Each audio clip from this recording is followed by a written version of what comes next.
All right. Thank you for joining us, everyone, today. My name is Anthony Hankerson. I go by Hank. I am an employee relations partner in our career professional development office. Today, we have Brooksource joining us for an informational session. Just a few housekeeping items. This session will be recorded, and you will receive a copy of the recording via email along with a short 1 to 2 minute survey. If you would please take the time out to fill that survey out, it will be greatly appreciated. And now, with further ado, I'll pass it off to Scarlett and Alex from Brooksource.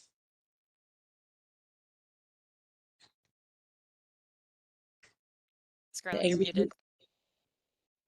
There we go. Can you hear me now? Oh, yeah, there we go. Oh, it said that I wasn't muted. I was so confused. No, yeah, super excited to be here today. Obviously, thank you all for having us and joining this session to hear a lot about or a little bit about Brooksource, and specifically our Elevate program, which is where Alex and I fall in terms of like the Brooksource scope and everything. So we will share a slide deck and talk through, how to get connected with Brooksource, as well as just opportunities that we might have coming out. But give me 2 seconds to share.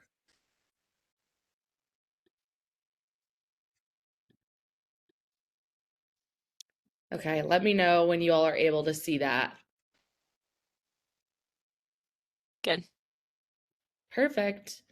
Awesome. Well, yeah, like I said, Brooksource, we are going to give like an overview about us, but specifically dive into a lot on our Elevate program, which Alex and I focus in. So just to give a little bit of background, obviously I'm Scarlett. I'm actually based in Louisville, Kentucky, but I support our delivery team nationally as it relates to our Elevate program. And then we have 30 plus locations nationally. These are all of our brick and mortar locations. So that means we have a specific office in those places. If you see on there that there is a place that we do not have an office, it's very possible we still support opportunities in those locations, not to mention like remote opportunity as well. But as the Elevate manager, I specifically oversee our delivery team for different opportunities, but I also run all of our national partnerships with like universities and different sorts of organizations that we can, pipeline really awesome talent that is coming out of universities or anything to be able to help them land opportunities with some of our clients. So that's kind of how obviously I got connected with Western Governors in the first place. But Alex, I'll let you introduce yourself. Yes, thank you. So I am Alex McMahon. I sit out of St. Louis and support all of our St. Louis local clients. I think we have about 5 or 6 that heavily leverage Elevate for their associate hiring here just in Missouri alone. I also facilitate all of our partnerships in St. Louis. So our local universities, I know WGU has a pretty big presence in St. Louis. I haven't seen anybody on the call represent us yet, but if you're ever looking to relocate, you know where to find me. But we have a few different local universities and boot camps here that I collaborate with, do a lot of presentations like this with them as well, ultimately look to place them with our clients here locally. And then recently stepped into a lead role. So I will be helping to guide our program maintenance and just program accountability for our health and life science clients. So super exciting there, but still sitting out of St. Louis and supporting us from the recruiting side there. Yeah. So a little bit of background on who is Brooksource, who is 811 Group. So you'll often see like a couple of different names go along with Brooksource. 811 Group is actually our parent company. So you might see 811 Group, but Brooksource is who Alex and I specifically support when it comes to our family of brands. So we started in 2000. We actually started with solely associate level hiring.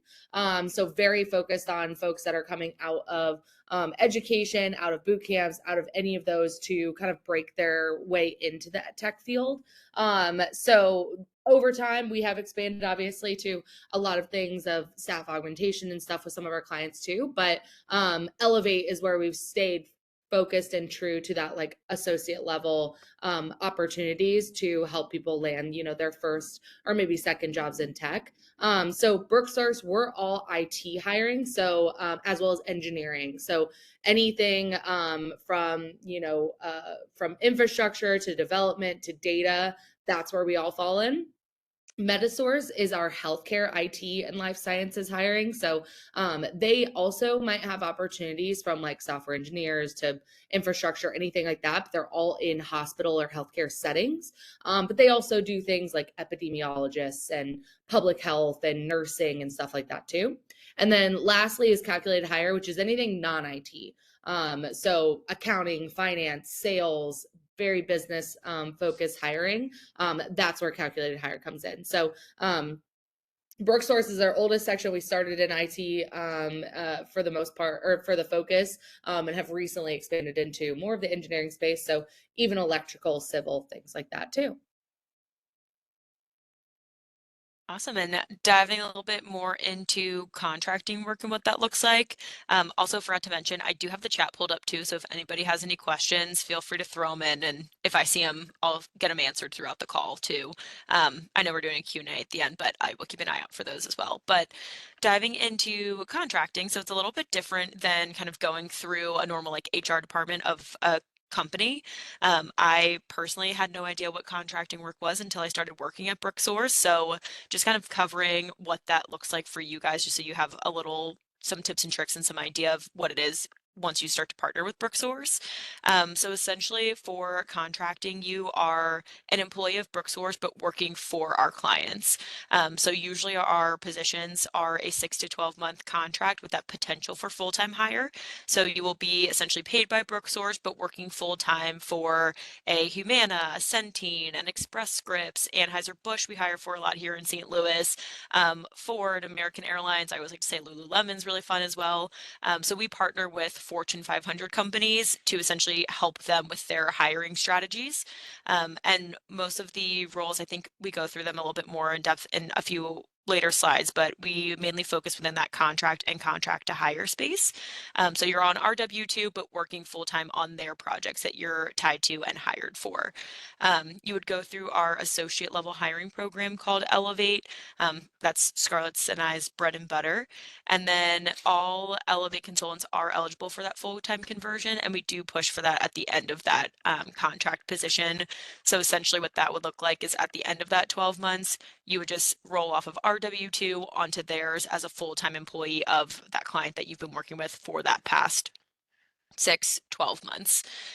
Benefits usually look a little bit different at each consulting firm. So I always say ask the questions to the recruiters that you're talking to. But at Brooksource, we do pay hourly, and we also pay out on a weekly basis, which is awesome. You get your paychecks. I think it's every Friday or Monday, depending on which client you're placed with. We do have benefits, vision, medical, and dental. We have paid holidays, 401k and PTO start to accrue after 1 year. And then some extra added bonus of being a part of our Elevate program. We do monthly lunches, quarterly lunch and learns. We do check-ins, technical and professional development workshops, which we'll dive into, I believe, in the next few slides as well. Sweet. So yeah, a little bit about Brooksource. Obviously, we went through that we are mostly offering that contract or contract to hire employment. So you are able to receive all the benefits, anything of Brooksource. But like Alex said a little bit ago, was our ultimate goal is for people to transition over full time to some of our clients. That's one of a big reason our clients utilize us as well and utilize our Elevate program is to help get people in the door, be able to upskill them in certain areas, and then transition over to that full time long term employee. So, what is Elevate is probably a big question right now. So, Elevate is our associate level consulting program. We usually say it's for folks that are anywhere from 0 to 3 years of experience. We are often looking for people that are just lifelong learners, naturally curious, have a high willingness to learn and technical aptitude. So we're pretty adamant on someone doesn't have to have every single technical skill on their resume. We're really looking for that attitude and aptitude, and we can help train on a lot of the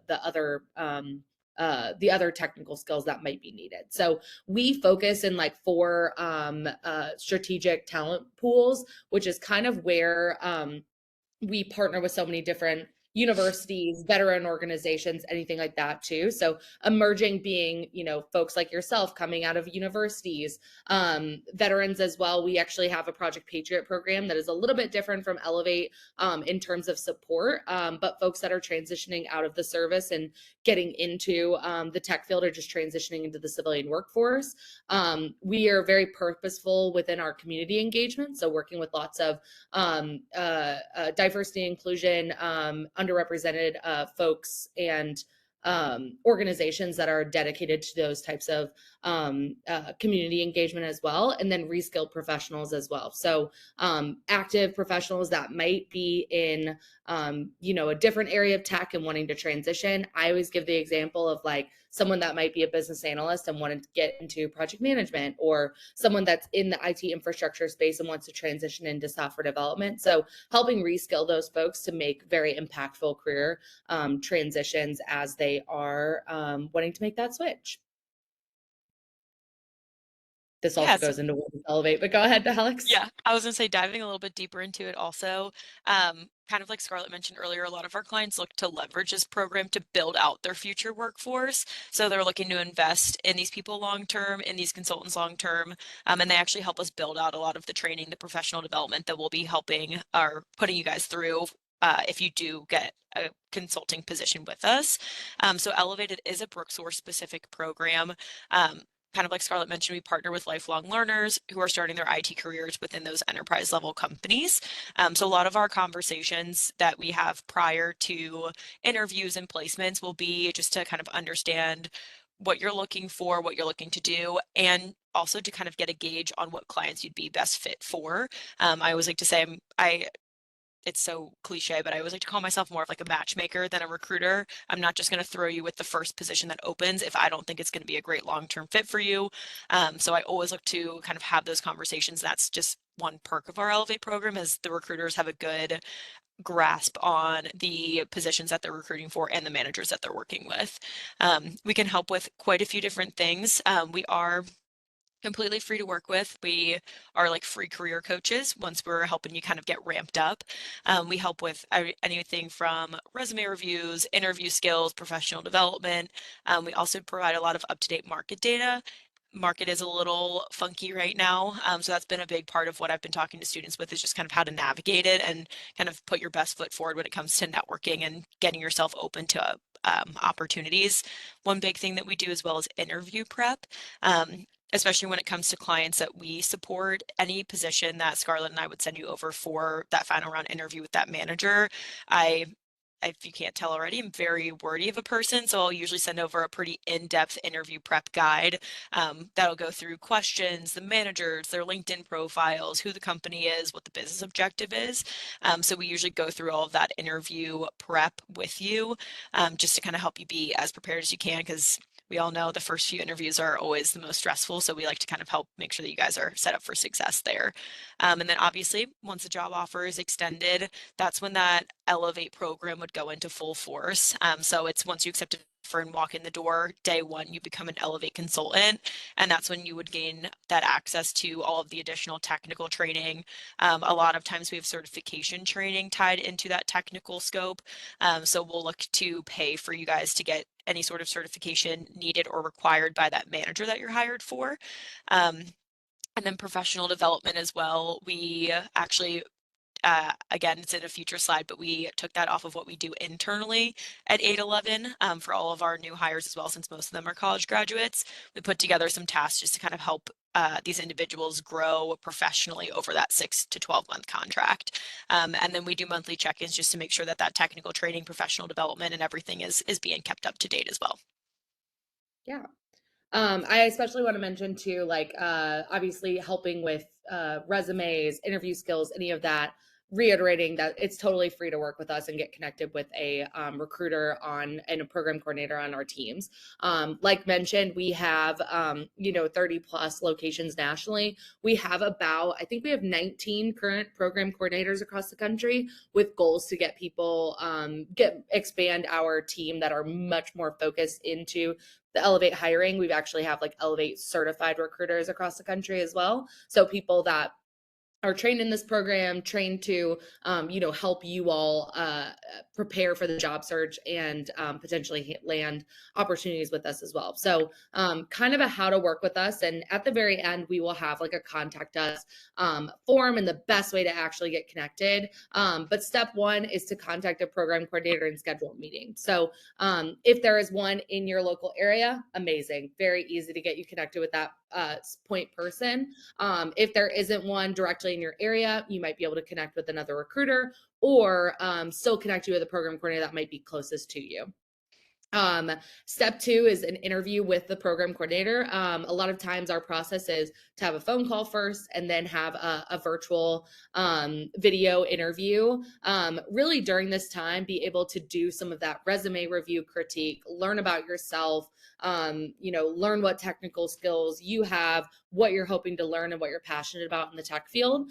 So sometimes obviously it still is an interview. You're still trying to put your best foot forward, but shouldn't feel as like intimidating as going into a final round interview with anything with a company. So utilizing that time to really get to know that recruiter, build a relationship, let them know what you're interested in, and maybe even some pain points that you're going into within your job search. If you're not crossing the finish line for interviews and stuff, this is a great time to build that relationship and ask questions to folks that primarily hire for entry-level roles and getting people into their first technical role outside of school. So step four, if you, after that resume critique, say that there's an opportunity that matches really well for your skill set, we would then be able to submit your resume to one of our clients and be able to prepare you for that client interview.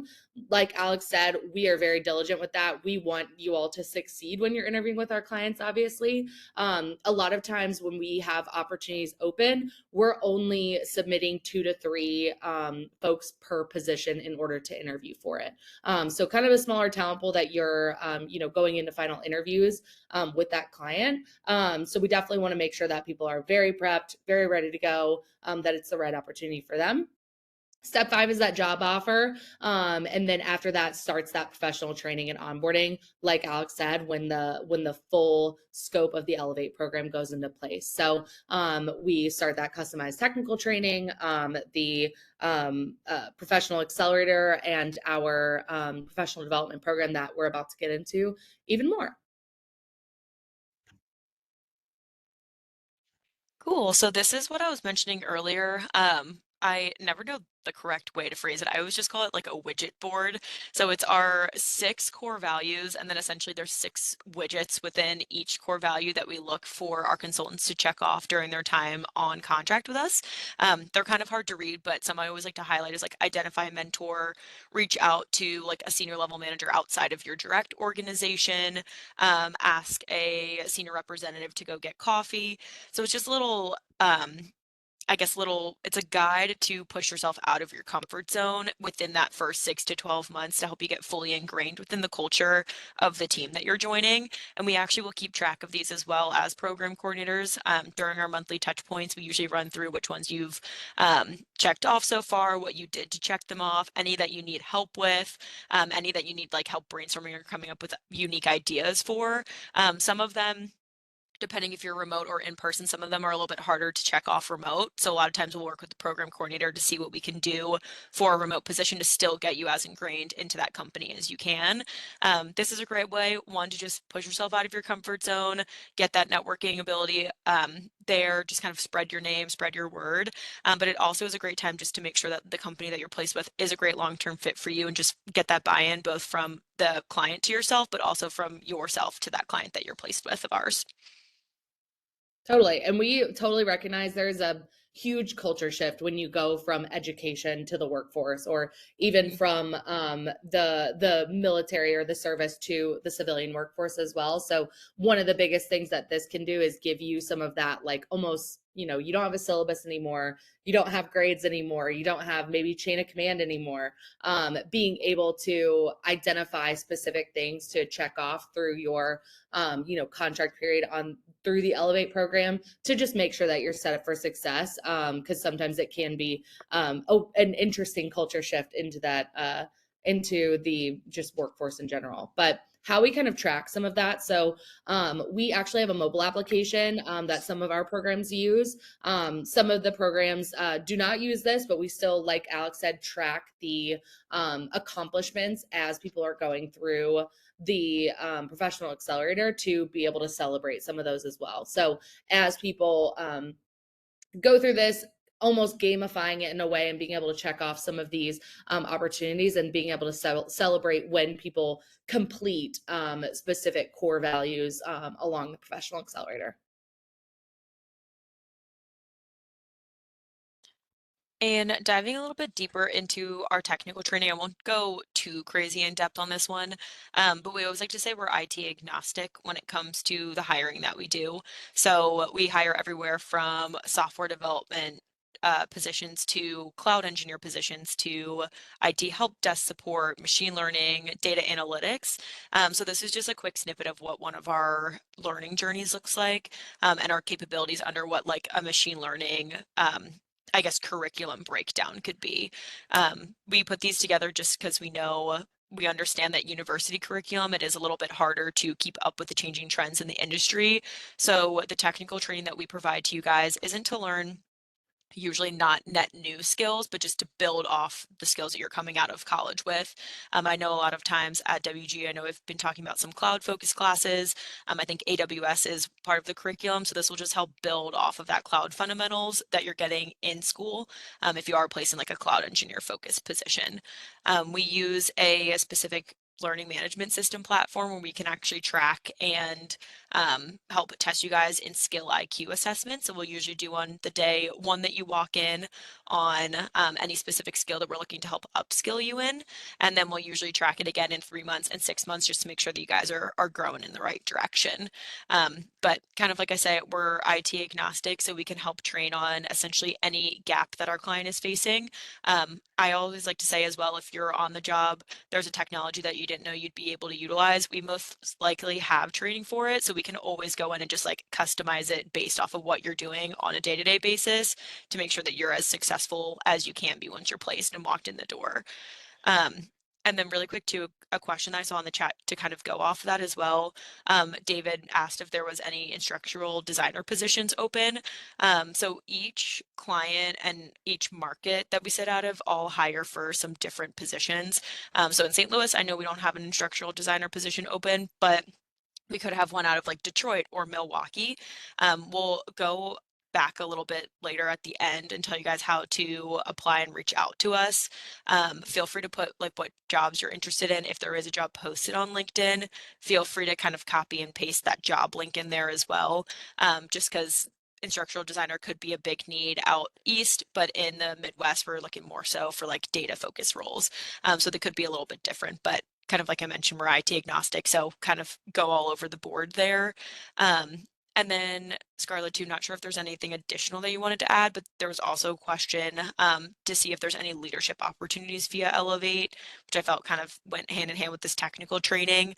I know sometimes we've seen like we've been able to help train people to build their next wave of like architect level. And Scarlett, you might be able to talk to it a little bit better than I can, but I think it's out of Charlotte. We were hiring a wave of software architects where they were coming in more of that like junior or associate IT experience, but looking to grow them into the next leaders for that specific group. So definitely would love to connect to see what sort of leadership you mentioned you have a decade of experience so far, but just lacked a little bit in the IT credentials. So that's definitely something that you would work with your program coordinator for to see maybe what areas of technical training you would need upskilling in, but what positions would be the best fit for you once you walk in the door. Yeah, absolutely. Yeah, there's lots of opportunities for leadership. I think especially as we've grown, Elevate and just expanded it in different areas of opportunities. A lot of times our focus areas are in niche technologies. They're in niche spaces that obviously they're looking to expand and grow. So it kind of gives people the opportunity to kind of jump some of those hoops that you might see sometimes too. It's hard to get to security immediately out of school or anything. So we're kind of that ability to train people earlier and get them into some of those leadership positions as well. But great examples of like architects. We had some a junior enterprise architects up here in Louisville before too, to where we were really looking for people that had some leadership skills that we can train in the technical space. So it's definitely things we see. So definitely talk with your program coordinator to dive into what you're really looking for and seeing if anything would match there. Sweet. So this is kind of what it looks like in terms of a timeline of being in the Elevate program. So from first day to a year, what we're doing throughout. So like we mentioned, quarterly lunch and learns are really big. We run professional development workshops. We run ones that are even related to different technical skills. We've had people give presentations and practice their presentation skills about their roles that they're in. Throughout the entire contract is where we have that customized technical training. Over the course of a year, we're looking at 80 to 100 hours of technical training to make sure that people are upskilling in certain areas. That first, 3 to 6 months are usually pretty not standard, they're customized, but customized to your specific role. I feel like once we get to that 6-month mark, people start getting into a lot of different areas of their organization. They start using new technologies, and that's where we adjust it even more. That might be even more customized specifically to you as that consultant. We also do quarterly performance reviews, and they're all based on like where you are within the program. So your first 3 months is really focused around teaching and making sure that you're getting up to speed, getting that baseline of skills. That 3 to 6 months is more of a coaching section. That 6 to 9 months is where you're really starting to take on things on your own. You're really ramping up. And then that 9 months to 1 year is when you're like in that flow state of your role. With the goal of people converting at that 1 year mark. Now, that's where you graduate the program. Say, there is an opportunity for conversion just then and there. Sometimes people get extended, and if so, people are eligible for that 401k and PTO accrual. But you would have regularly scheduled phone calls with your specific program coordinator to help you along the way and guide you through your process. So it's an extra level of support outside of your manager. So if you're ever running into issues, you're able to talk with them and not have to directly go to your manager just yet. So just there for extra levels of support as you go through the program. But that's the last that we'll talk about of the general Elevate program. Obviously, if there's any questions or anything that comes up, do not hesitate to, once we get you connected with a program coordinator, you're able to ask a lot of questions. Obviously, we'll get into a question section in just a minute, but what we really want to talk about too is just like working with recruiters and what that looks like. Obviously, like we mentioned, we obviously work for Brooksource. We are an agency recruiter, but we really want to talk about how to work with recruiters. How do you work with different types of recruiters? Just to make sure that you all are, understanding some of that too, because it is different, and things that, like we mentioned earlier, like we did not know coming out of education and stuff. So just definitely want to make sure you all are set for success in working with recruiters. But Alex, do you want to walk through this? Yeah, for sure. So like Scarlett mentioned, there are a few different types. We'll dive into those. But when it comes to what we do as recruiters, essentially we're there to thoroughly screen candidates before and after sending them to a manager. So we have quite a few conversations. It starts sometimes as early as like your freshman or sophomore year when we meet you guys at university, all the way up to when you graduate and you're ready to start interviewing for some of our Elevate roles. Usually our first conversations, if they're a little bit more so proactive meaning we don't have a position open, but still want to meet good candidates to essentially place you once they do open. There'll be more so conversational, just seeing what your curriculum looked like, what you're interested in doing, what you have done in the past, any certifications that you're working towards, kind of screen you for more of that like soft skill, kind of that mindset of growth is what we're looking for. And then once we have a specific opportunity that we're looking to place you for, we'll do more of that technical screening, kind of diving through some of those curriculum, skills that you gained while in school, or internships that you've held as well. Why we search for candidates. So we are essentially looking to supply our managers and clients with the most motivated, high caliber, lifelong learner candidates that we're meeting with, which is why it's so great that we get to meet you guys so early on, even before you're fully graduated, just because that screening process starts from that day one of meeting a recruiter. We allow candidates access to top quality roles. So like I've mentioned, we hire for a variety of different positions, anywhere from support analyst. I saw a few cybersecurity questions in there.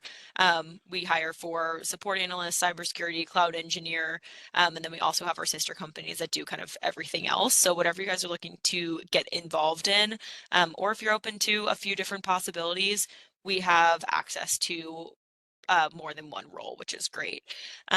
We search through referrals and networking events such as this one. I love talking to my current consultants, seeing if their friends are open to new opportunities, seeing if their friends are looking for any new positions, talk to them all the time. Referrals are super great. I think there's a stat that like 95% of recruiters spend most of their day on LinkedIn. So LinkedIn is huge. If you guys do not have that built out yet, I highly suggest getting it as customized and built out as you can. A lot of times recruiters will just reach directly out to somebody that they think would be a good fit for the job rather than going through like the 500 applicants that we have on all of our job postings, especially if they need to sit out of a specific location. We'll just go right to the active market, see who's open to work on LinkedIn, and start messaging candidates directly. And same with job boards. We use Handshake quite often in all of our university-specific job boards. But one thing I always like to mention too, when it comes to working with recruiters, it is step one of helping you find a position. So I always say still approach it with professionalism. Obviously, I can be more relaxed and kind of laid back, but definitely it's still kind of your first step in getting that position long term. So always be nice, understand that we're trying to help you get that position. We're on your side as well. So I always say patience goes a long way. And then just being motivated, telling us what you want to do, being transparent is huge when it comes to helping us find the right role for you. For sure. And I know, obviously, WGU utilizes Handshake quite a bit, which is great. If you are not utilizing that, we do post all of our opportunities there. I will say as well, LinkedIn is huge for us. We post lots of opportunities on LinkedIn as well. I actually share only our entry-level opportunities. So at the end, I'll share my LinkedIn too, and you're able to follow it and see any of those entry-level opportunities that are posted, so that you're seeing them as they get posted. But definitely want to talk about the different types of recruiters, so that you all are aware, and ways to not only network with us, but network with other agencies and stuff too, as well as other in-house recruiters. So agency recruiters specifically, they work for staffing agencies that serve multiple clients. So here in Louisville, I work with Humana, but I also work with Papa John's International, two very, very different clients across two very, very different industries. And we're often hiring short-term project-based work on contract to hire basis. Within our Elevate program, they're typically on that contract to hire because obviously folks are companies are investing in folks for them to transition to full-time eventually, but there still are often contract opportunities too. And staffing recruiters can focus on hiring for specific roles or a wide variety of roles.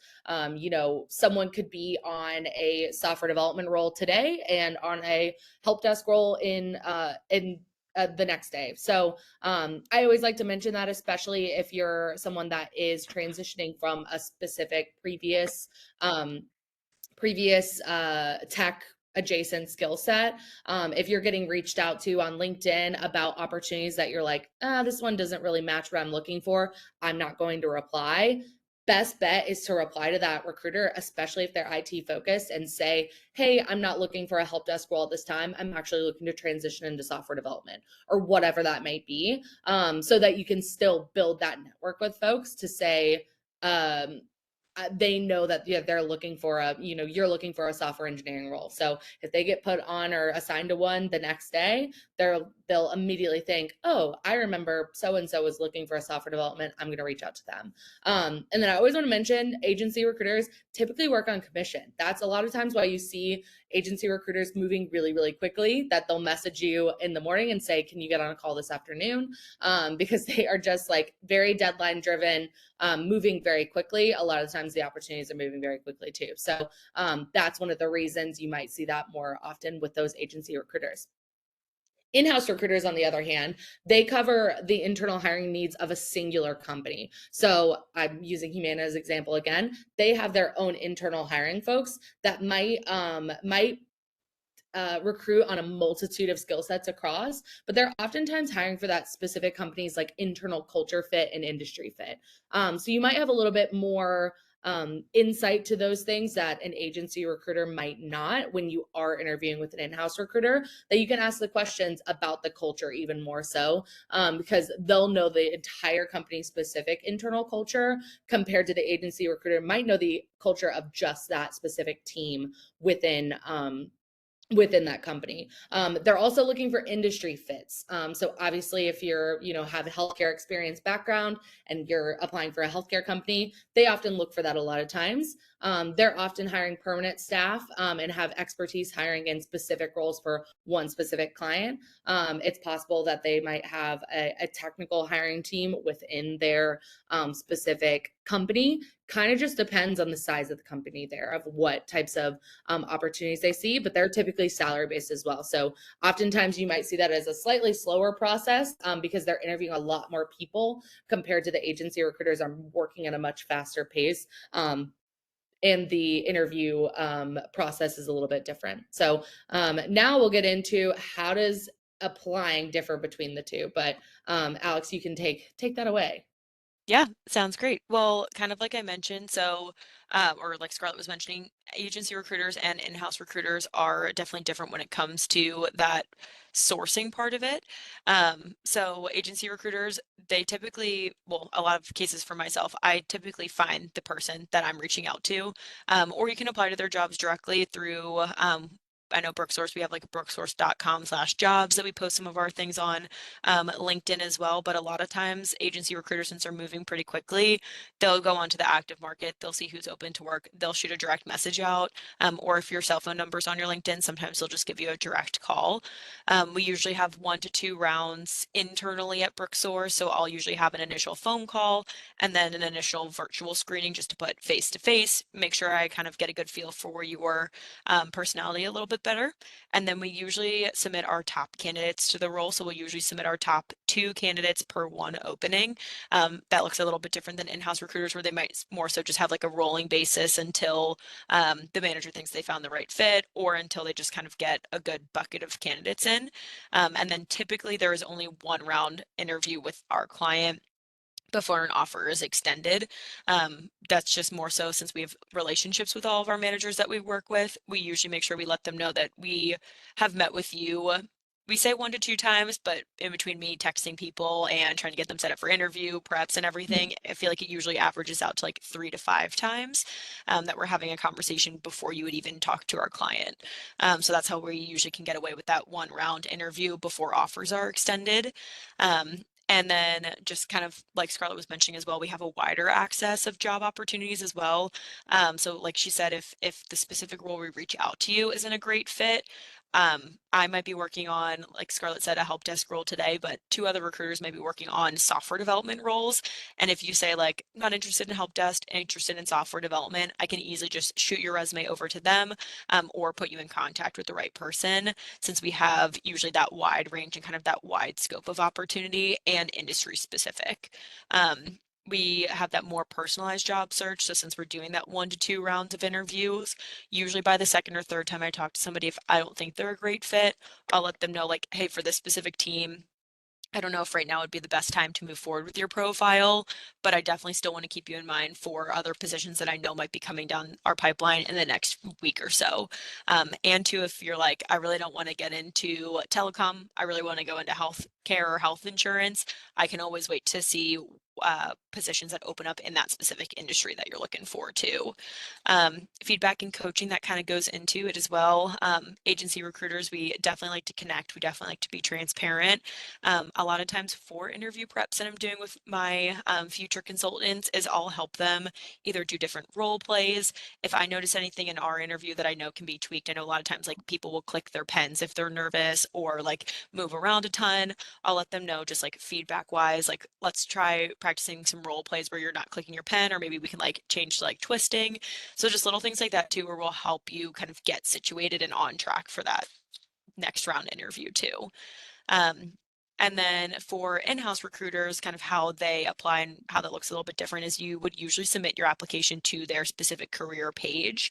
It's usually screened by an automated system too, which is a good tip if you guys are applying to a lot of internal career pages. Don't have any funky like emojis or anything on your resume because it'll automatically get declined usually, just because the automated systems are usually pretty black and white. They can only read text. So that's always a little tip I like to give as well. And then they'll usually do a phone interview and then have multiple on-site or virtual interviews with the managers that they will be hiring for. So kind of like Scarlett said too, they do have a great insight into that specific company culture. They do have direct access to those hiring managers as well, and a little bit more control over the recruiting process when it comes to just getting feedback on a more timely manner, or maybe getting a little bit more feedback from the manager in terms of why you weren't a great fit. We usually get feedback, but sometimes the manager could just say like, oh, somebody else was a better fit, and we'll try to reach out. So sometimes they have a little bit better of a cadence when it comes to getting that direct feedback for you guys. And then they usually align with the company's specific goals. So a lot of times we see like diversity initiatives. We also hire to support those as well, but usually they have direct insight coming from like C-level individuals and down that they're looking to aim for too. Great are both opportunities. I always say network with all of the above. It just kind of opens and widens the pool of recruiters that you can get in contact with. Both great recruiters just have different ends to the same companies. Yeah, for sure. I always like to mention too that these are oftentimes very different opportunities as well. So like, we're never seeing the same opportunities that are posted on the career page of those in-house recruiters or of those companies. They're coming oftentimes from two different budgets, from two different areas. Now, sometimes there might be other agencies that do help support some of those internal ones that are already posted. But overall, for Brooksource is typically ones that are not going to be found on the company page, especially not for Elevate, because Elevate is very exclusive to Brooksource and the clients that we're working with. So, like Alex said, great to network with both. It expands your opportunities, it expands your horizons and ability to find an opportunity, especially early on, because obviously there's a ton of competition as it relates to entry level hiring, all that stuff right now too. And then lastly, on that ATS system is such a big one, where your resume could be getting the no when it should be getting yes. So really heavily looking at your resume again, seeing if there's anything that might be getting in the way there. But I also mentioned like a lot of it has to do with keywords as well. So if you see a keyword on the resume from like a technical skill, even if it's something as simple as like Microsoft Word, but it has it as a requirement on that job description, you want to make sure that that's on your resume as well. So that you're going to go to the yes pile as it goes through. So that's why it's always important to customize your resume and tailor it to those job descriptions that you are applying for, to make sure that you're having the best chance possible. Mhm. One thing also, sorry, Scarlett, I forgot to mention Yeah, too, go ahead. with agency recruiters, a lot of times as well, this is why it's so important to continue networking and just being transparent and keeping on a good cadence with agency recruiters is sometimes too, if I, especially like around graduation season, when there's a lot of new graduates coming onto the market, sometimes I won't even post a job opportunity or have to active source because I have so many people in my network already that would be great fits for opportunities with the clients that I'm talking to. So I always say make sure you're being transparent with your recruiter, letting them know that you're still open to work, sending as many job postings as you can that you find that Brooksource has open, but also just keeping them up to date with like resume changes, certifications, things that you're interested in. Just because sometimes I'll reach out just to my book of candidates that I know are open for opportunities without even having to source or post the job too. So it's always important to keep us updated. Yeah, 100%. And just because you interviewed with Brooksource one time and you didn't get the opportunity the first time doesn't mean that you can't interview again. I've had people interview for 3 roles before they've gotten the opportunity. So being able to work with some of those agency recruiters to truly find the right opportunity for you or with the Brooksource recruiter is really big. But that's all we have today. Like mentioned, this is like the best way to stay in touch. So we put both of our LinkedIns there. Like I mentioned earlier, I repost all, if I can, of our entry level roles on LinkedIn to apply for. Especially if it has a specific recruiter attached that I am familiar with or is a program coordinator for the Elevate program. So feel free to follow me to see all of those different types of opportunities. But to get directly connected with a program coordinator in your area or just someone with Brooksource, go to brooksource.com/elevate and click the find work tab and fill out this form. It's really big to add in like your location, but in the message, please make sure to write in Western Governors University or WGU so that we can find you in the system. I always want to preface, this does not go to a black hole. These all actually go directly to me. So any inquiry that's put in, I am able to tag a specific recruiter to those inquiries to get you connected as soon as possible. So this is the easiest way to get connected with us. But make sure in your message, add your location, add Western Governors University or WGU so that we can make sure to get you connected as soon as possible. But that's all we have today. Obviously, want to open up for questions over the last 10 minutes, but I'm gonna leave this little section up so that we can see it. If I can just, maybe, hopefully. Can you all still see that? Hopefully. Yep. Great. And I did see a few questions in here too. Do we ever work with government agencies? We actually do support quite a few government clients and contracts. I was gonna say we can go through a bunch of different avenues to work with contracting or government contracting agencies. I know St. Louis, we have a pretty big presence because we have Scott Air Force Base out here, which I know we hire for like super tech. We have NGA, I think is what it is, and IBM here sit locally, and Deloitte. And Deloitte hires a lot for government positions as well. So we definitely see a lot of government. Whenever you're speaking to your recruiter that you get tagged to, depending on your location, Scarlett will tag you to the closest program coordinator. Just let them know that you're interested in like X, Y, and Z position. Government contracts. I have a clearance. I don't have a clearance, but I'm looking to get into government consulting. So just let your recruiter know that, but we do support government agencies as well. Totally. Local, federal, and like integrators all across for the government space. We actually have a dedicated government team within Brooksource as well, and folks that support it from an Elevate standpoint, and our Project Patriot program too. That's always a question I like to ask any veteran like candidates coming through, is if they want to utilize their clearance, if they want to be in the public sector, any of those things as well. So definitely feel free to add that too. And then, what can I do now to be the best type of candidate for you and future employers as a cybersecurity degree student? That's such a great question. I think my 2 biggest things I always say that I look for is attitude and aptitude. So attitude, what is your willingness to learn? What is your passion in that space? And then aptitude, what does that technical aptitude look like? I love folks that are obviously actively doing things outside of their coursework to try to get opportunities and further their skill set and everything was always something I have looked for. Cybersecurity is a very competitive one, especially if you're coming straight out of school within cybersecurity and maybe not having any of those like anything from an infrastructure standpoint previously. So leaning into some of those things on what you were learning in your coursework, but also why you're very passionate about cybersecurity is usually what's setting people apart. Alex, I don't know if you have anything to add there. No, I think that's exactly what I look for as well. I always like to say too, especially graduating from a larger university, there's probably a few hundred students that are graduating with the same curriculum. So what are you doing to set yourself apart from those students that you're graduating with?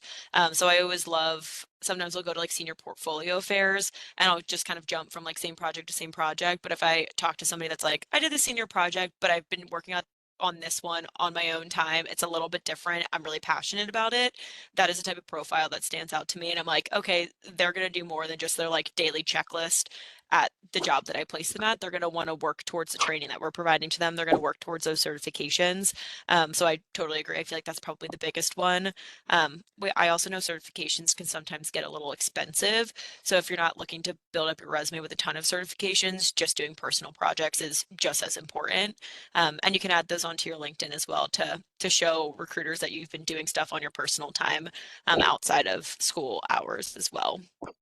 Yeah, I totally agree with that, especially the certification stuff when they do get expensive. Sometimes I've noticed people, like if you are coming out of a university with multiple things of the same coursework, everyone's having that.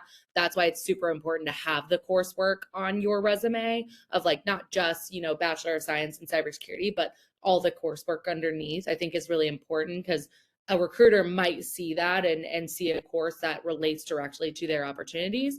But even as it relates to some of those certifications, you can put on your resume like working towards XYZ certification. If you're doing all the training leading up to it, you just haven't taken the cert yet, that's still training that you've done for that certification. You might not have it yet, but you're still able to mention that on your resume of like currently working towards or currently training in certain areas too. As kind of a little trick to still get, pop up for some of those certs that you're wanting to get. And maybe that company, like a Brooksource or something, will pay for that in the future if you cannot, don't want to pay for it on your own right then. Yep. And then we do have SOC analyst opportunities. It just depends on the client's needs and which clients are hiring for some of that security operations. If that's what you're interested in, just make sure you tell your program coordinator and she can see what markets have some of those opportunities and just let her, you know what client she has hired for, or he or she has hired for those in the past as well. And then Charlotte or Charlotte, oh my gosh, sorry, Scarlett. I get it all the When they go to I know. I also think of like all the different markets and I'm like Charlotte market. When they go to find work, what do they put for company and title? What do you think is time. best case?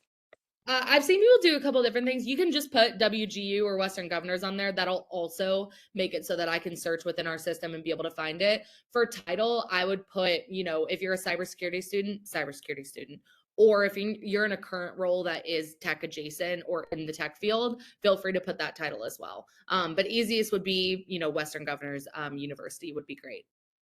Mhm. And then we do have remote positions as well as on-site. I would just say as well, I would write that down in your message of what you're looking for, and just let your recruiter know, just because they'll only prioritize remote if that's what you're looking for too. 100%. Um, And I think we actually sorry, this is just a plug for some opportunities that are posted on Handshake currently. I think this one was being shared out too, but there is a remote systems analyst role that we have a lot of openings for currently that is posted on Handshake. So if you're interested in seeing that and looking for remote positions, those are posted there, but definitely be transparent with your program coordinator on looking for those. Especially if you're putting in that inquiry, even if you're looking for remote positions, please still put a location, because either way, I'm still going to get you connected with that person that is closest to your location. I always give the example here in Kentucky and in Louisville, even if it's a fully remote position, they oftentimes have preference to people that are still in the Kentucky area. And like if I had two people of the same skill set, one is in Kentucky and one is in California, and they're interviewing for a role here that's fully remote, 9 times out of 10, they're going with the Kentucky person, just overall, even if it's a remote position. So that's kind of one of the reasons we want to get you connected with someone local to you, just in the chance of those. Yep. And then one question here, Scarlett, as well. I have 6 to 7 years of experience in the tech analytics space. Before I went back to school, my last role was BI developer. Does that make it harder to find employment? I feel like BI developer and like you're going into the analytics space is definitely ones that match enough that I feel like you won't have too much of an issue. I think what we were saying on if you're being reached out to on LinkedIn about BI development opportunities, definitely like not ignoring those messages, and replying back and saying, hey, I'm actually trying to switch into the analytics space, to those recruiters, because especially in like things like business intelligence development, data, like I feel like those ones you can transition fairly easily if you have a really good relationship with some of those recruiters. So I would say, I mean, it's all objective on if it's going to, or subjective, if it's going to be harder for like to you to find employment. But I think building that relationship with a recruiter will definitely help Mhm. from that standpoint. As well as writing that on your resume, like in a summary page of like looking to transition into the analytics space after 6 to 7 years as a BI developer. Because some of that is super helpful to be able to see at the top of someone's resume, like immediately once you open it, instead of trying to tell a story through your recent education versus your experience. Mhm. I was gonna say that as well. I feel like if you're looking to reskill out of BI or don't want to get trapped in that like analytics field, just writing that in your LinkedIn and on your resume of like what you're interested opportunity-wise to reskill into. Or if you're just more so nervous about having a job gap from going back to school, I would also just kind of write that, be like, went back to school to further my education, looking to jump back into BI analytics, BI Totally. engineer space. Totally. Um, And one of our focus areas within Elevate is the reskilled folks that mhm, are trying to transition into a different area of tech. So talking with a program coordinator about that, they can definitely help you from that transition space and wanting to get into that area, especially talking about things like compensation and the differences there, as it relates to someone coming with like 6 to 7 years of experience and transitioning into a space too. So recruiters are always great to be transparent about that with, especially like what you're looking for compensation wise, so that all things are aligned when you're potentially interviewing for opportunities. mhm. And then one here as well, some of these too, if you guys do get connected with the program coordinator, feel free to ask them as well, because they might be a little bit more keen on your specific area and hiring trends there as well. Yeah. Because I know there's a few cybersecurity questions, and St. Louis isn't a huge cyber hub. So I'm doing my best, but feel free to ask your recruiter too.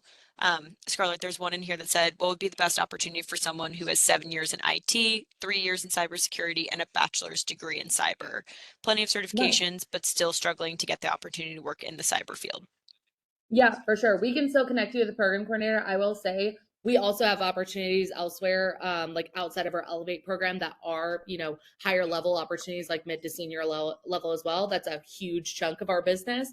So we can definitely get you connected with someone that still is on the Elevate space. But I think recruiters are a great place to be like, hey, I'm running into these types of issues. Like, here's some roadblocks that I'm seeing when I'm trying to get into opportunities, and being able to help with some of that space too. So yeah, I know that we're at time, so I want to be cognizant of that. But obviously, thank you all so much for reaching out. Please make sure to put in those inquiries, and we will get you connected with the program coordinator as soon as possible for them to reach out. But really, really appreciate you all having us today, Hank, and looking forward to talking to some Western Governor students.